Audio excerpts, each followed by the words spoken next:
Assalamualaikum warahmatullahi wabarakatuh.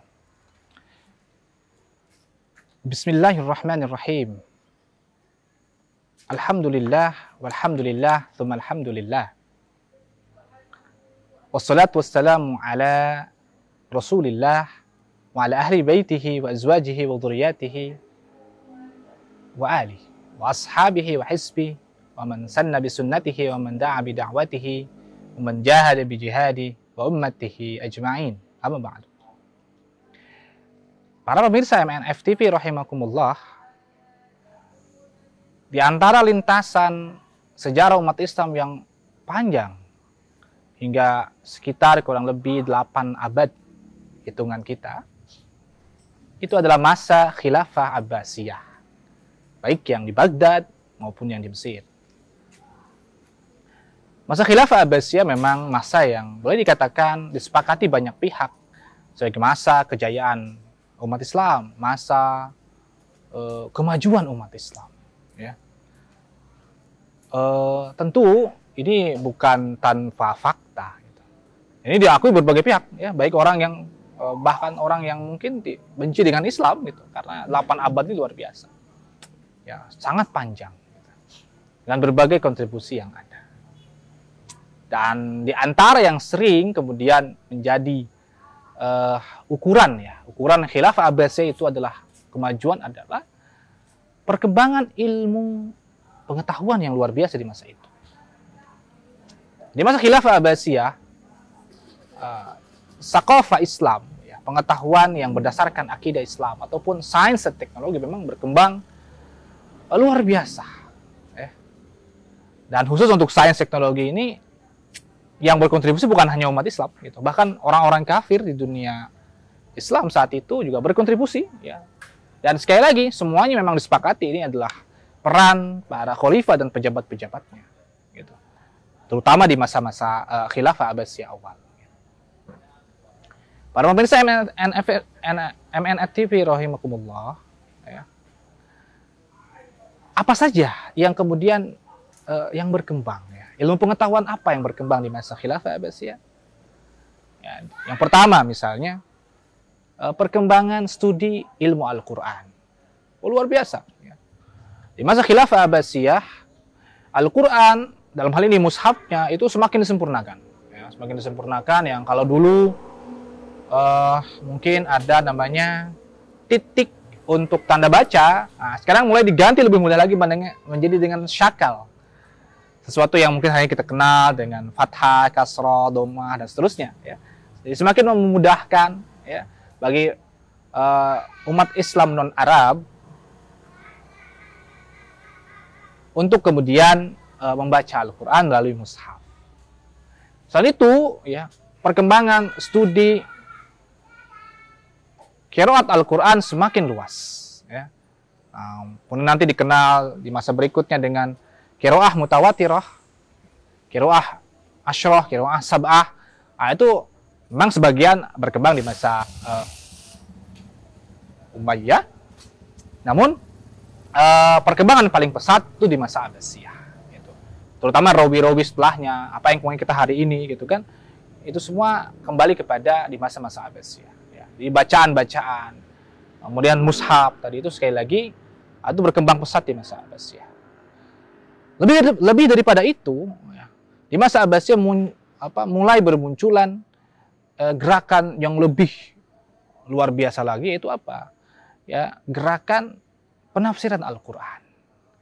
Jadi bukan hanya sekedar membacanya, ya, tapi juga ada di situ adalah bagaimana suatu pemahaman Al-Quran itu, ya, itu dijelaskan, ya, karena kita tahu Al-Quran bukan sekedar bahasa Arab, di situ ada makna-makna yang dalam, ya, apalagi kemudian semakin banyak orang masuk Islam bukan orang Arab, gitu. Maka muncul gerakan-gerakan penafsiran Al-Quran yang sebelumnya mungkin hanya dalam bentuk riwayat-riwayat, ya. Memang sudah ada penafsiran dulu, dari dulu sudah ada. Cuma dalam bentuk sebuah kitab yang terhimpun, itu di masa Abbasiyah. Dalam hal ini yang terkenal misalnya kitab tafsir Tobari. Berikutnya lagi ada namanya kitab tafsir Ibnu Katsir, tafsir Al-Qurtubi, gitu, ya. Bahkan yang mungkin yang singkat, yang populer ada tafsir Jalalain misalnya. Itu semua produk Abbasiyah. Ya, itu studi Al-Quran. Ya, termasuk juga studi ilmu-ilmu berkaitan Al-Qur'an yang disebut dengan ilmu ulumul Qur'an ini juga berkembang ya di masa Abbasiyah. Ya, kitab rujukan ulumul Qur'an hari ini seperti Al-Itqan fi Ulumil Qur'an itu produk Abbasiyah. Ataupun misalnya kitabnya Imam Badruddin Az-Zarkasi Al-Burhan fi Ulumil Qur'an juga itu produk Abbasiyah. Nah, itu satu ya, perkembangan pada studi Al-Qur'an. Bagaimana perkembangan studi hadis? Oh, sama, berkembang juga ya. Meskipun memang penulisan hadis itu dimulai di masa Umayyah ya, tapi semakin pesat itu di masa Abbasiyah, dan yang sampai kepada kita itu kitab-kitab hadis yang ditulis di masa Abbasiyah. Kita mungkin mengenal Kutubus Sittah misalnya, ataupun Kutubus Tis'ah, ya, Kutubus Sittah, Al-Bukhari, Muslim, At-Tirmidzi, Abu Daud, An-Nasa'i, Ibnu Majah, itu semua produk Abbasiyah. Musnad Ahmad itu produk Abbasiyah. Muwatta Malik, ya, kita katakan itu produk Abbasiyah. Meskipun memang Imam Malik juga merasakan sebagian masa di masa Umayyah, tapi kitab ini populer di masa Abbasiyah. Ya. Sunan Ad-Darimi, Sahih Ibnu Hibban, Sahih Ibnu Khuzaimah, itu semua produk Abbasiyah. Ya. Sunan Al-Baihaqi, Al-Mustadrak Hakim, Al-Mustakhraj Abu Awana, Al-Mustakhraj Abu Nuaim, sekali lagi itu adalah produk di masa-masa Abbasiyah. Ya. Apa hatta yang hari ini kita pelajari, misalnya kitab Al-Arba'in Nawawi, kitab Bulughul Maram Imam Ibnu Hajar Al-Asqalani, ya, ataupun misalnya kitab Riyadhus Shalihinnya Imam Nawawi masih gitu ya. Itu juga produk-produk Abbasiyah. Ya. Demikian pula ada studi hadis yang berkaitan dengan rawi dan sanad, ya, bisa biografi para perawi, ya, kitab Jarh wa Ta'dil, Tabaqatur Ruwah, itu semua produk Abbasiyah. Hatta penyusunan ilmu-ilmu, ya, berkaitan hadis, ya, ulumul hadis lah kita katakan, mustalahul hadis, itu produk Abbasiyah. Baik ya, kitabnya Imam Ibnu Shalah, Muqaddimah yang terkenal itu, ya, ataupun yang kelanjutannya ada Takrib wa Taisir Imam Nawawi, atau kemudian Tadribur Rawinya Imam As-Suyuti, ya, Nukhbatul Fikar atau Nuzhatun Nadharnya Imam Ibnu Hajar Al-Asqalani, ya, atau Alfiyah Iraqi-nya, ya, ataupun syarahnya, itu semua adalah produk-produk Abbasiyah. Gitu. Bahkan sampai ada kamus hadis, ya, kamus-kamus kata-kata yang sulit dalam hadis itu juga sampai disusun seperti itu. Ya.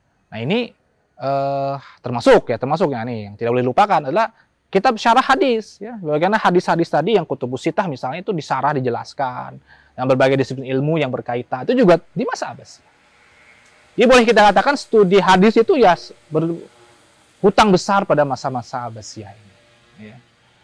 Bagaimana dengan bahasa Arab? Bahasa Arab luar biasa, ya, di masa Abbasiyah, ya, meskipun memang nanti di masa Abbasiyah juga ada yang namanya kurang, ya, perhatian terhadap bahasa Arab, ya. Tapi itu dari sisi praktek, ya.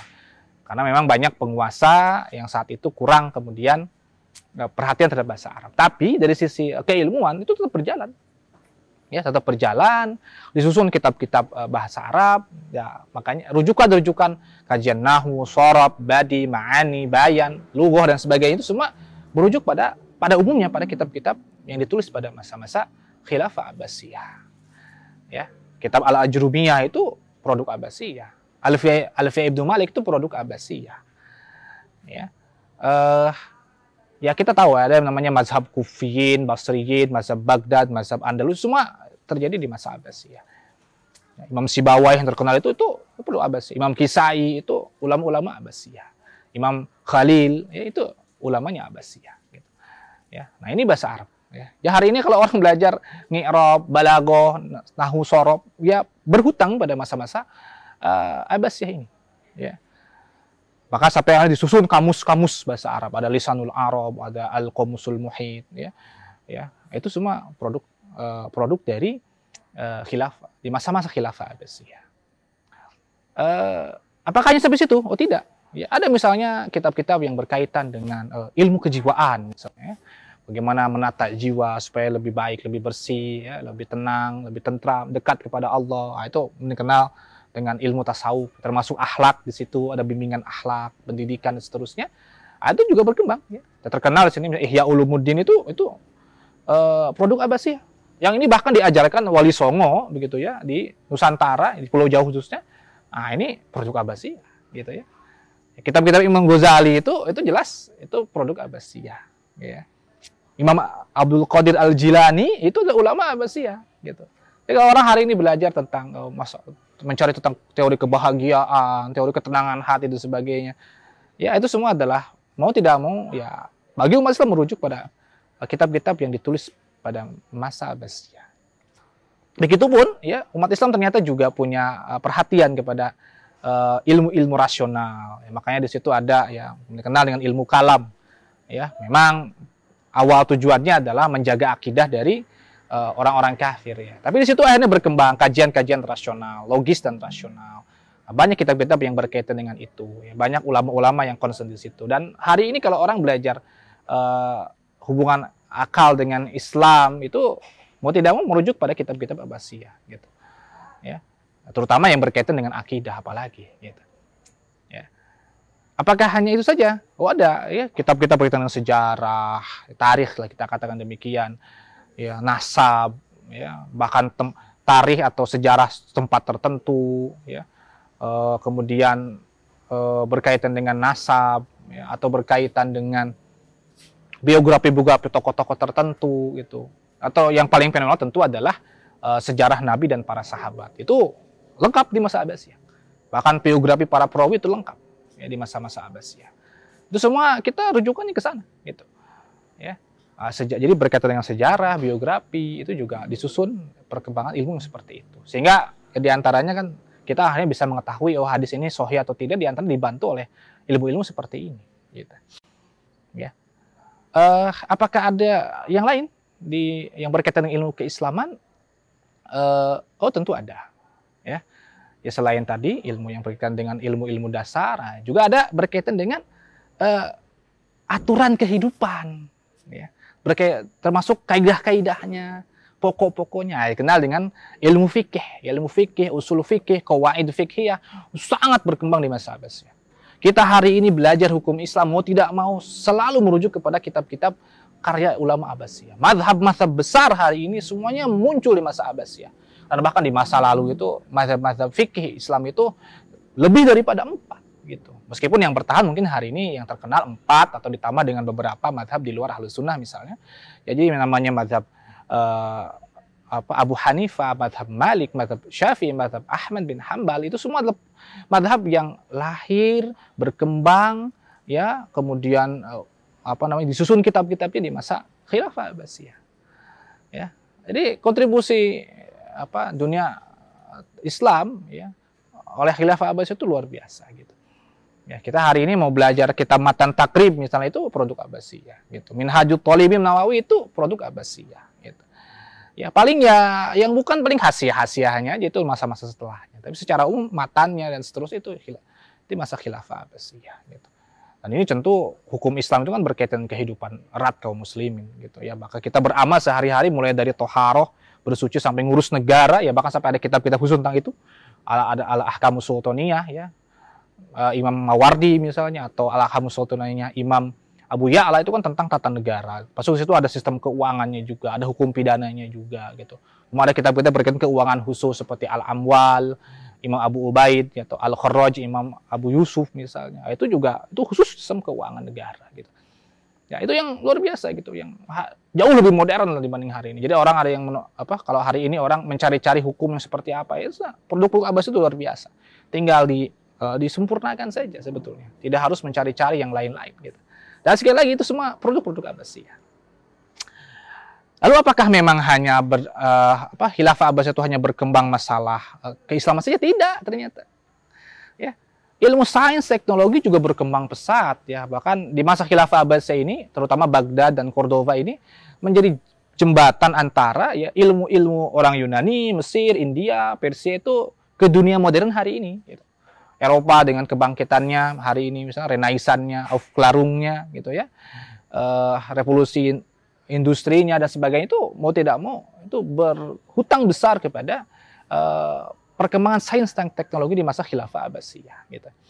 Ya, kita akan mengenal nama-nama besar seperti Ibnu Sina gitu kan, Al-Farabi ya, atau kemudian Ibnul Haytham ya, atau misalnya Ibn Firnas, Az-Zahrawi, Ar-Razi ya, dan yang lain-lain ya. Bahkan termasuk ya apa namanya, ya meskipun memang dari sisi mungkin ada beberapa perbicaraan terkait masalah filsafat apakah sesuai Islam atau tidak, ya akidahnya dan sebagainya. Tapi sisi sains teknologi jelas ini kontribusi luar biasa. Bahkan tak sedikit orang kafir ya juga yang berkontribusi lewat ini. Tapi yang jelas para penguasa Abbasiyah itu kontribusi besar. Ya. Bahkan saya katakan begini, di masa sains masa Abbasiyah inilah yang bahkan menjadi jaminan kemuliaan umat Islam di wilayah-wilayah yang dikatakan penguasanya non Muslim gitu. Contoh di Cina dan Korea gitu. Kaum Muslim itu bisa punya kedudukan itu karena astronomi yang dimilikinya gitu. Astronomi dan yang penunjangnya astronomi, geografi dan terutama astronomi. Ya, kenapa? Ya, karena orang-orang sana percaya mitos, sedangkan orang Islam mampu memprediksi gerhana dan seterusnya, akhirnya dianggapnya sakti begitu ya. Nah, ini luar biasa gitu. Bahkan kita tahu ada misalnya ada teknologi pedang Damaskus yang luar biasa ya. Ada teknologi meriam, teknologi bahkan pistol semacam pistol dan sebagainya itu di masa-masa khilafah itu berkembang luar biasa ya. Kedokteran, geografi, astronomi, bahkan ada semacam model-model robot gitu ya. Ya, itu dari ilmu teknik, ilmu hiyal namanya gitu kan. Ada kemudian bahkan ada yang namanya astrolab ya. Itu semacam kompas bintang lah kita katakan demikian ya. Prediksi pergerakan bintang dan seterusnya gitu. Wah, itu luar biasa. Ya. Itu berkembang pesat ya di masa Abbasiyah dan ini juga diakui oleh berbagai pihak. Eropa jelas mengakuinya gitu. Ya, termasuk optika ya. Optika artinya dasar-dasar kamera itu soalnya sudah ditemukan di masa Abbasiyah. Meskipun memang belum ada kamera, tapi dasar-dasarnya atau bahkan dasar-dasar penerbangan juga sudah mulai gitu. Ya kalau kedokteran, apalagi kedokteran yang namanya kedokteran itu udah luar biasa gitu ya. Demikian pemirsa MNA FTP rahimakumullah ya, mudah-mudahan ada manfaatnya. Alhamdulillahirabbil alamin. Subhanakallahumma bihamdika asyhadu an la ilaha illa anta astaghfiruka wa atubu ilaik. Wassalamualaikum warahmatullahi wabarakatuh.